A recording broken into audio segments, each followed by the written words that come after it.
Boa noite a todos. É uma alegria muito grande retornar a esta casa novamente. Agradeço aí a oportunidade de poder compartilhar com vocês que escolheram estar aqui na noite de hoje. Então, a minha gratidão, por poder compartilhar com vocês das reflexões que eu trago.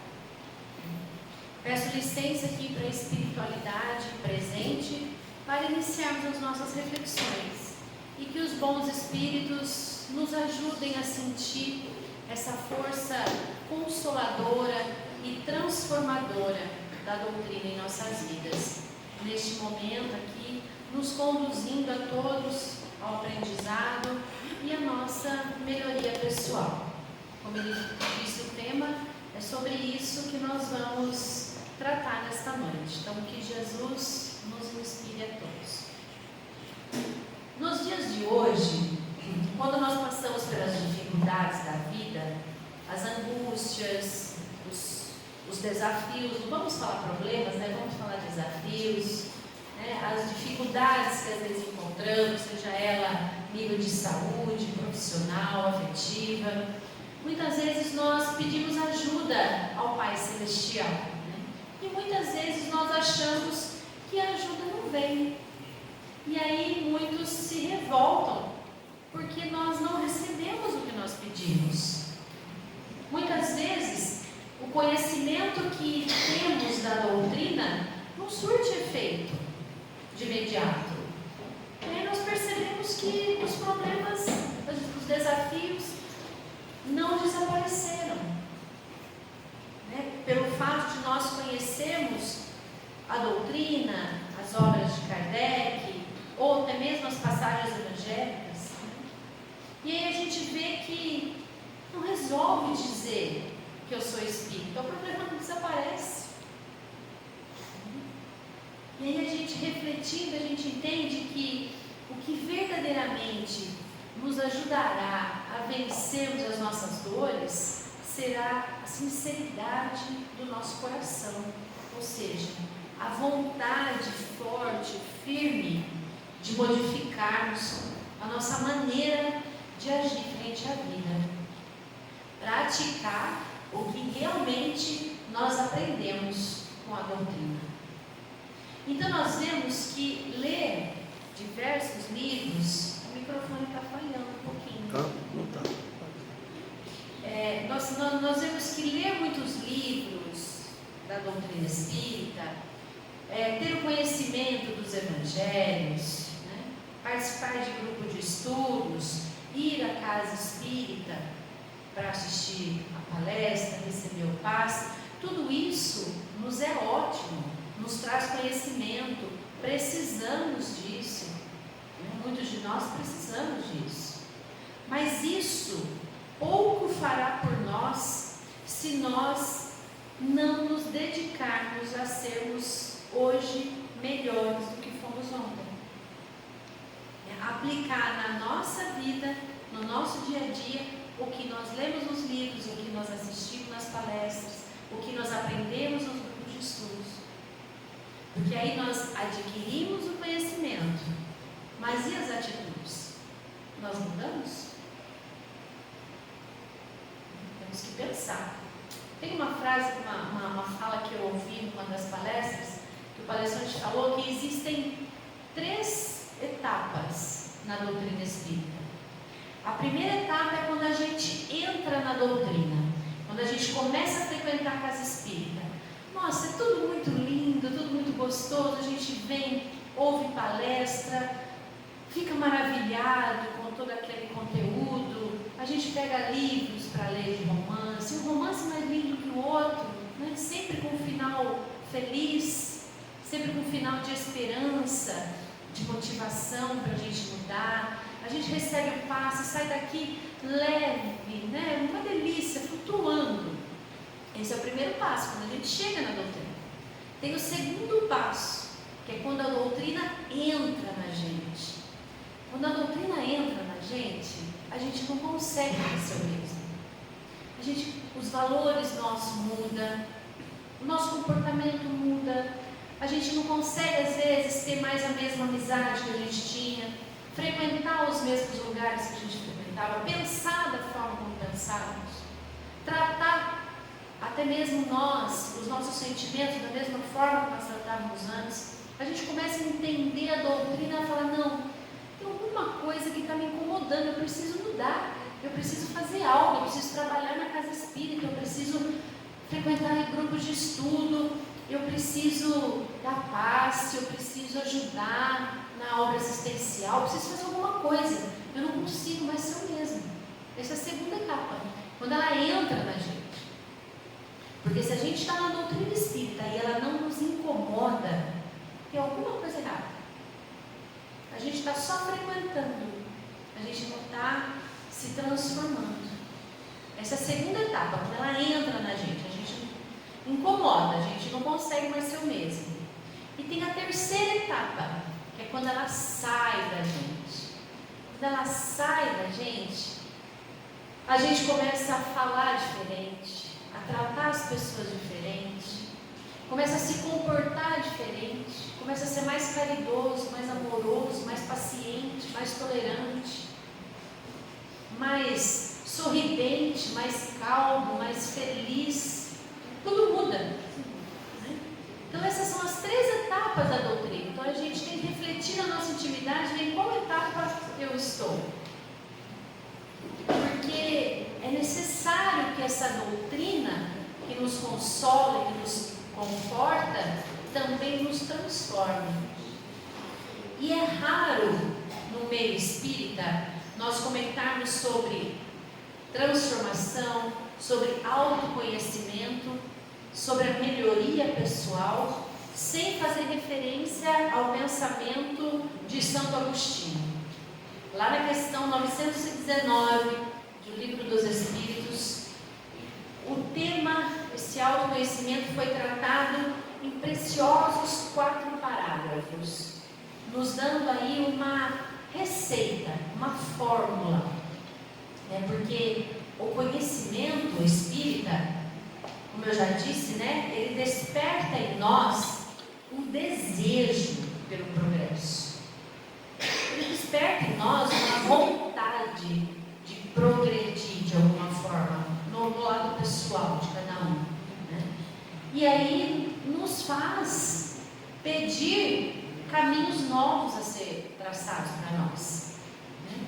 E aí Kardec pediu aos espíritos superiores a fórmula dessa melhoria pessoal. Mas é interessante que ele não pediu essa fórmula para as próximas encarnações. Não, ele pediu para essa existência. E ele usou ainda mais. A fórmula tinha que ser prática e eficaz. E aí respondeu os espíritos a Kardec, né? Ou melhor, respondeu Santo Agostinho a Kardec. Ele falou, um sábio da antiguidade já disse, conhece-te a ti mesmo. E essa frase, conhece-te a ti mesmo, é atribuída ao filósofo grego Sócrates, né? E é, na verdade, a inscrição que se via na entrada do oráculo de Delfos. Uns falam que é de Sócrates, uns falam que não é, mas o que importa aqui para nós é a frase, né? O conhece-te a ti mesmo. Onde Sócrates aponta nessa frase a necessidade de focarmos os interesses na busca por nós mesmos. Interessante que essa frase está 470 anos antes de Cristo. Já vinha preparando o terreno para a gente, agora na doutrina, fazer certo, né? E aí, a gente conhece essa frase no movimento espírita como reforma íntima, né? A doutrina sempre fala para nós, precisamos fazer a reforma íntima, né? Mas eu diria não reforma íntima, eu diria transformação íntima. Porque reforma significa outra coisa. Vejam, reforma no dicionário significa refazer o que está formado, voltar a formar. E transformar no dicionário significa, o trans mais formar, significa ir além do que está formado, avançar, melhorar, ampliar.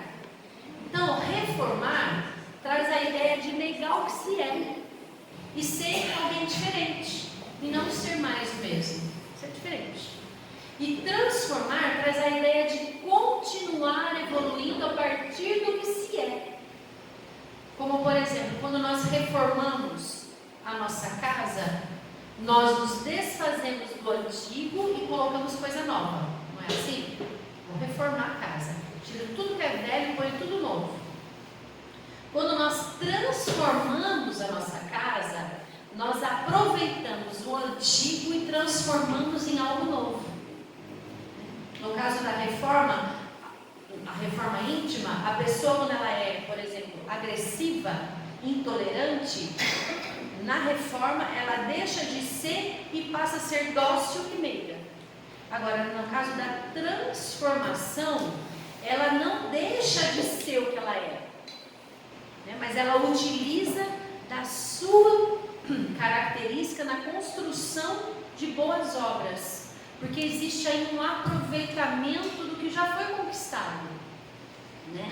E na reforma descarta o que se construiu e cria um novo, né? Então a frase que Kardec traz para nós, que todos nós conhecemos, reconhece-se o verdadeiro espírita pela sua transformação moral e o esforço que faz para vencer as suas más tendências, né? É Saulo se transformando em Paulo. Ele é o mesmo, só que transformado e não renovado, tá? Então, ouve-se muito, né, no nosso meio, na nossa sociedade, pessoas que falam: eu conheço fulano de tal, com uma palma da minha mão, esse não me engana não.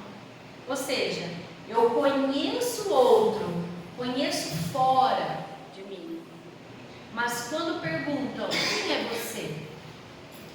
Normalmente a gente responde dizendo o nome, né? Meu nome é Cláudia, né? E é um nome que muitas vezes nem foi escolhido por mim. Uns dizem que a gente escolhe o nome espiritual, inclui os nossos pais, uns dizem que não. Então às vezes é um nome que a gente nem escolheu, muita gente não gosta do nome que tem, né? Então aí a gente fala o nosso nome e a gente completa aí a informação falando da profissão, do estado civil, da religião, do time que torce, né? A gente vai falando da gente aí, né? E hoje qualquer um sabe da nossa vida, nos encontra, ainda mais com as redes sociais, né? Qualquer um sabe de nós, o que nós fazemos, como nós estamos nos sentindo, de acordo com o que nós postamos nas redes. O que não significa aí um encontro pessoal, né? Fica faltando algo aí, porque muitas vezes nós não nos conhecemos, nós não sabemos o que passa aqui no nosso íntimo muitas vezes, em alguns momentos. Às vezes a gente acorda meio melancólico, não sabe nem porquê, né? Mas nós conhecemos o outro, né? Nós viajamos para outros países, nós já fomos à Lua, agora nós queremos ir para Marte, sempre fora, nunca dentro, né? Mas nós precisamos fazer a viagem mais importante, que é para dentro de nós. A pandemia nos colocou dentro de casa, nos trouxe para dentro.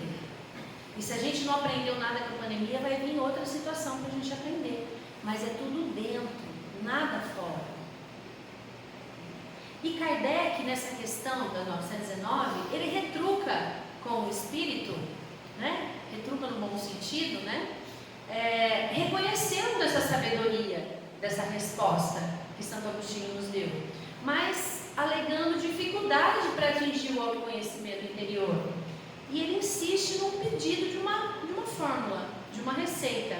Kardec diz: olha, conhecemos toda a sabedoria dessa máxima, conhece a ti mesmo, mas existe uma dificuldade em cada um para conseguir fazer isso. Qual que é o meio da gente conseguir, né? E aí Jesus já nos disse, né?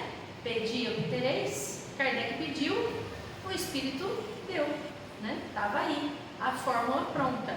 Santo Agostinho nos fala, eu acredito que quase todos nós conhecemos, né? Fazei o que eu fazia na minha vida sobre a terra.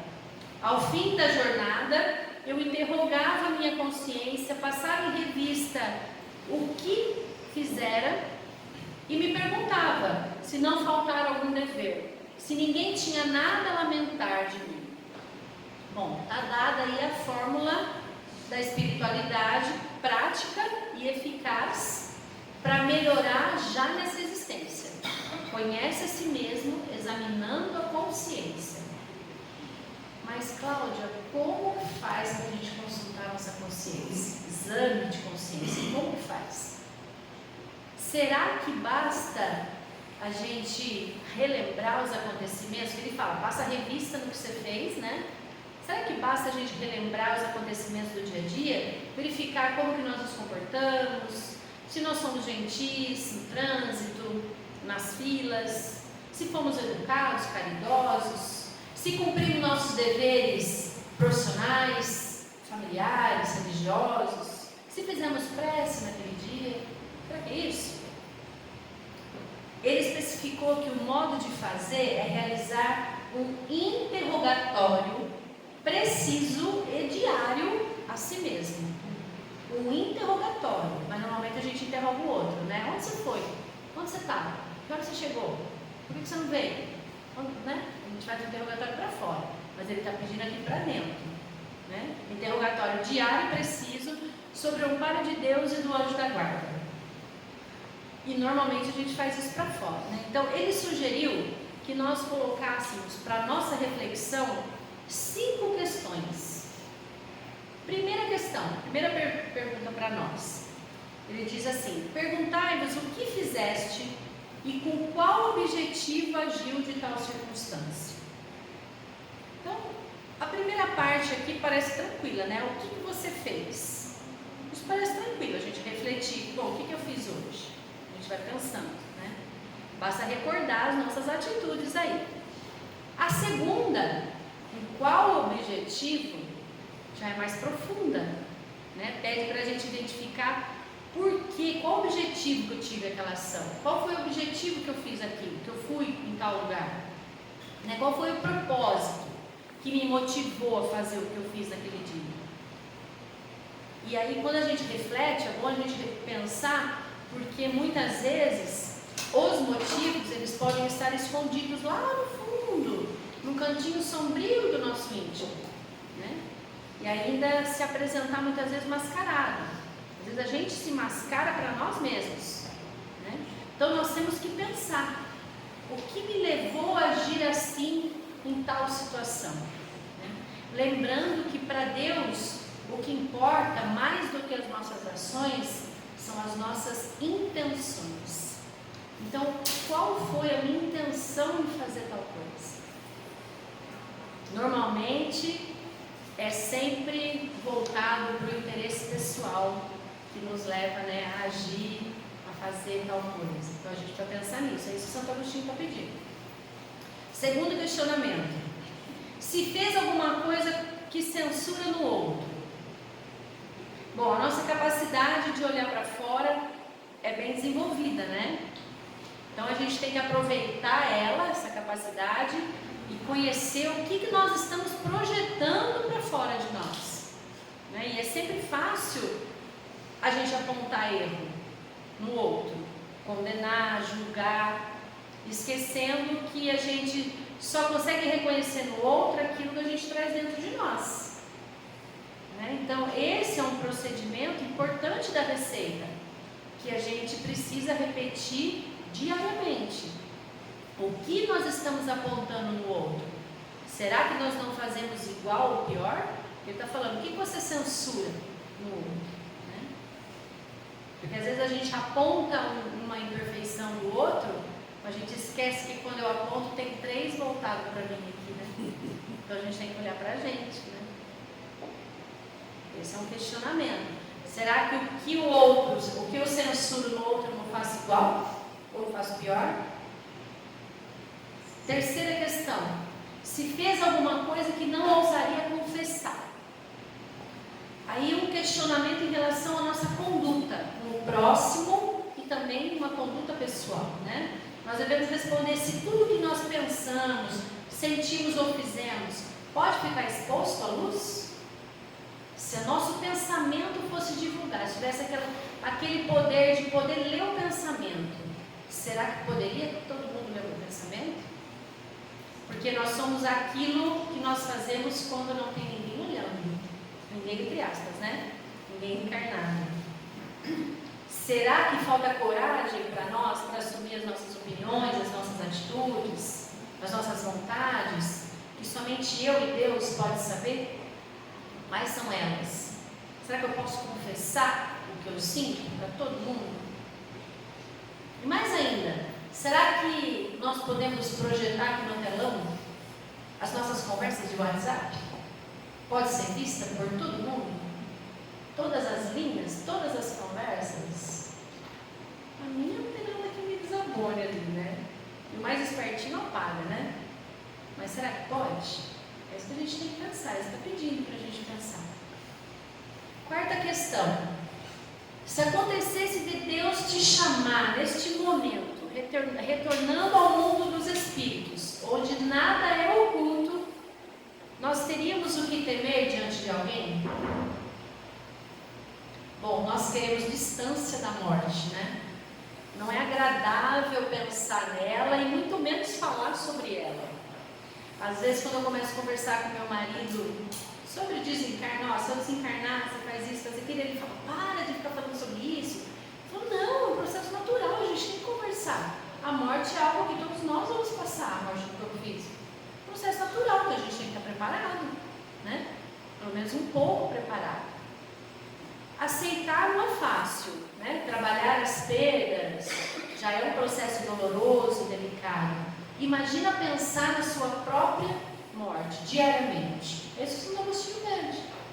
Se a gente fosse chamado hoje para o mundo espiritual, como que fica a nossa mente? Como que ficamos lá no mundo espiritual? Frente a cada decisão que nós tomamos.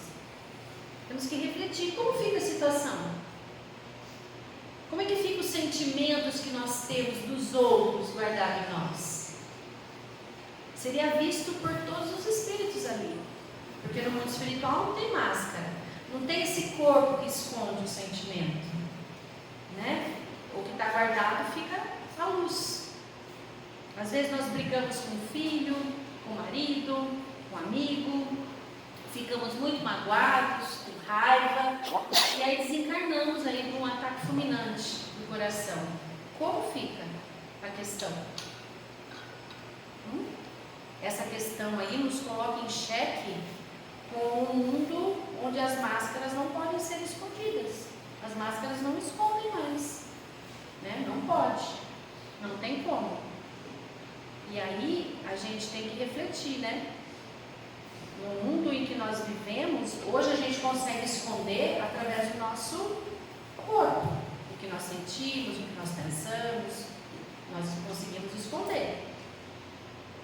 Lá no mundo espiritual, fica na nossa psicosfera. Né? E se nós pensarmos por esse ângulo, nós precisamos mudar o que sentimos, o que pensamos, trabalhar mais o perdão, não é? Trabalhar mais o sentimento, porque se nós formos chamados, como é que fica? Temos que refletir sobre isso. E aí, a quinta questão, peraí que o negócio travou aqui.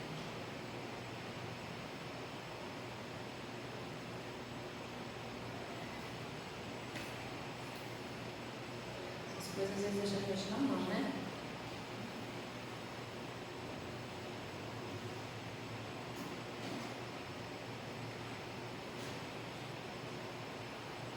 Gente, o texto está aqui, senão de cabeça não me lembra.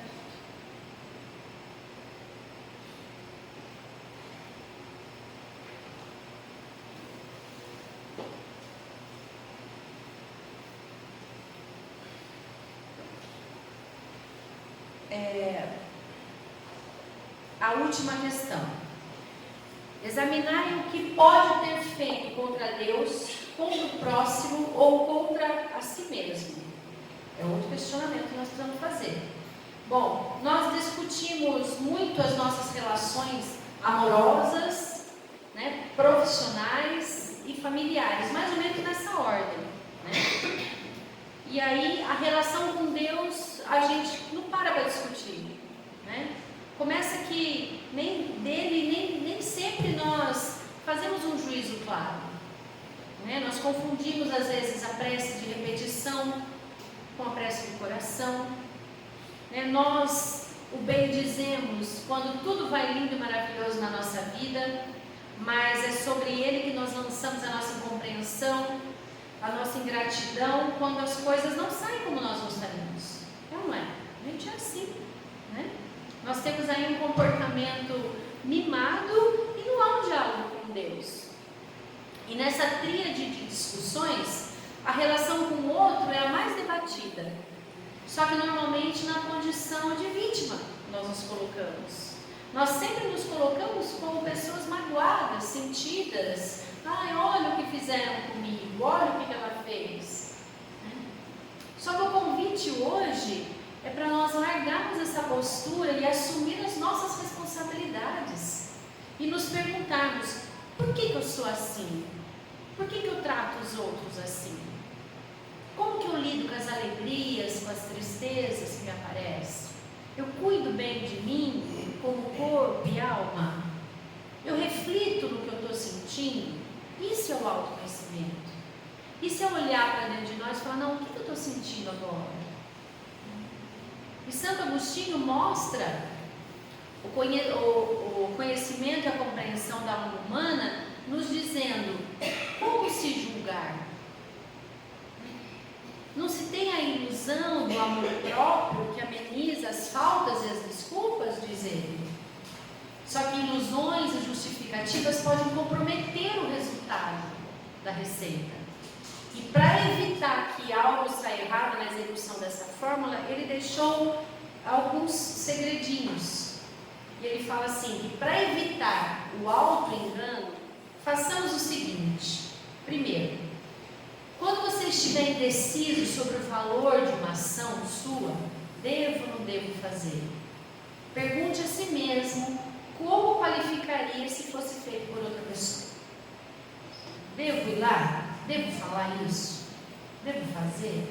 Mas se fosse outra pessoa que falasse para mim, eu ia gostar?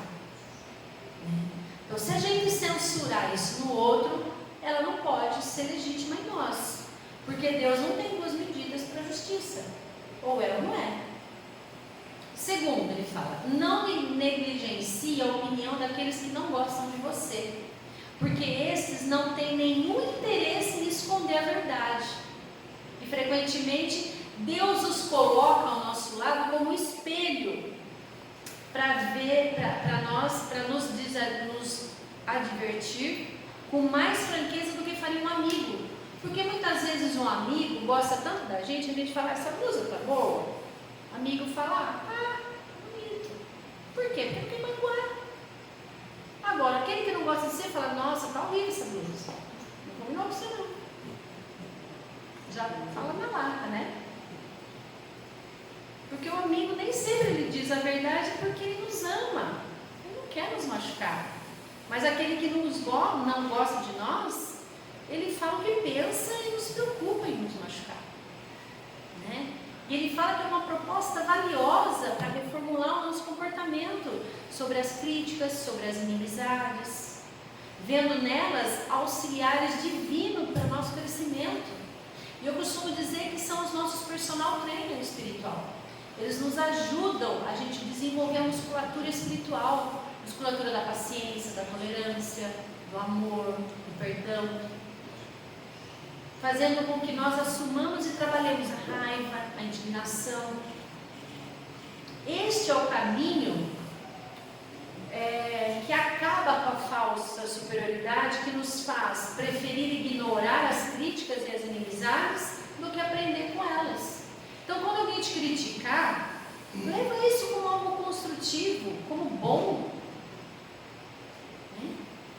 Outro item que ele coloca, outro segredinho.